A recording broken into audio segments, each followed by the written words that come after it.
makeup ka ng makeup kaya ka nagkaka-pimples eh. That is so not true. Magkakaroon ka lang ng acne or breakout kapag hindi mo nililinis yung balat mo after mo mag-makeup. And today, I have here the Says Lady Purifying Cleansing Balm. Yung panglinis ko ng face is talaga mga cleansing balm. For some reason, sa kanila ko na-assure na malilinis yung mukha ko. When you open it, you have here yung spatula and protected yung pinaka-balm with this plastic lid.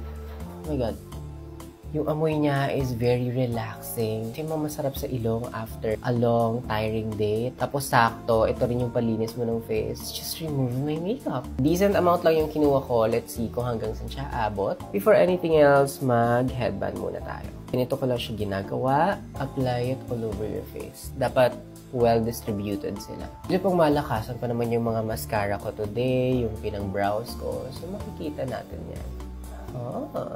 Nakikita nyo talaga, natutunaw niya. Nag-emulsify siya. So, ito yung mga klase ng balm na kapag binanlawan mo na with water, hindi siya mahirap tanggalin. Sasama lang talaga siya sa tubig.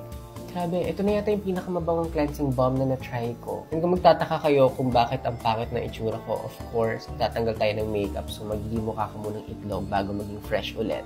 Yung pagtatanggal talaga yung gustong-gusto ko kasi nakakahinga na yung skin. And yung pakiramdam nitong balm na to sa balat, hindi siya silicone, so you won't feel na magkaklog yung pores mo. Parang nakakaantok na nakaka-relax. Also, hindi siya mahapdi sa mata. Though, just like any other balms, medyo nakaka-blur siya ng paningin kasi yun nga, medyo napupunta sa eyes mo yung product. But you don't have to worry, it's totally safe. So, kung natatakot kayo mag-makeup kasi baka magka-breakout kayo, as a professional makeup artist, I feel like hindi kasi kayo nagde-deep cleansing ng face nyo after nyo mag-makeup. Wala na ako masyado nakikita. Puro bomb na yung paningin ko. So, I'll be back. I am now back. Nag-wash lang ako ng face ko to complete the cleansing. Hindi kasi ako nakakontento ng wipes lang after. As much as I love the feeling of being beautiful with makeup, I also love the feeling na nakakahinga yung balat ko. And all thanks to Says Lady Cleansing Balm. Kung hanggang ngayon hindi pa rin kayo nagki-cleansing balm or nagda-double cleanse ng face ninyo after nyo mag-makeup, baka yun talaga ikasira ng skin ninyo. Would I recommend you buying this? Definitely a yes. Go check it out.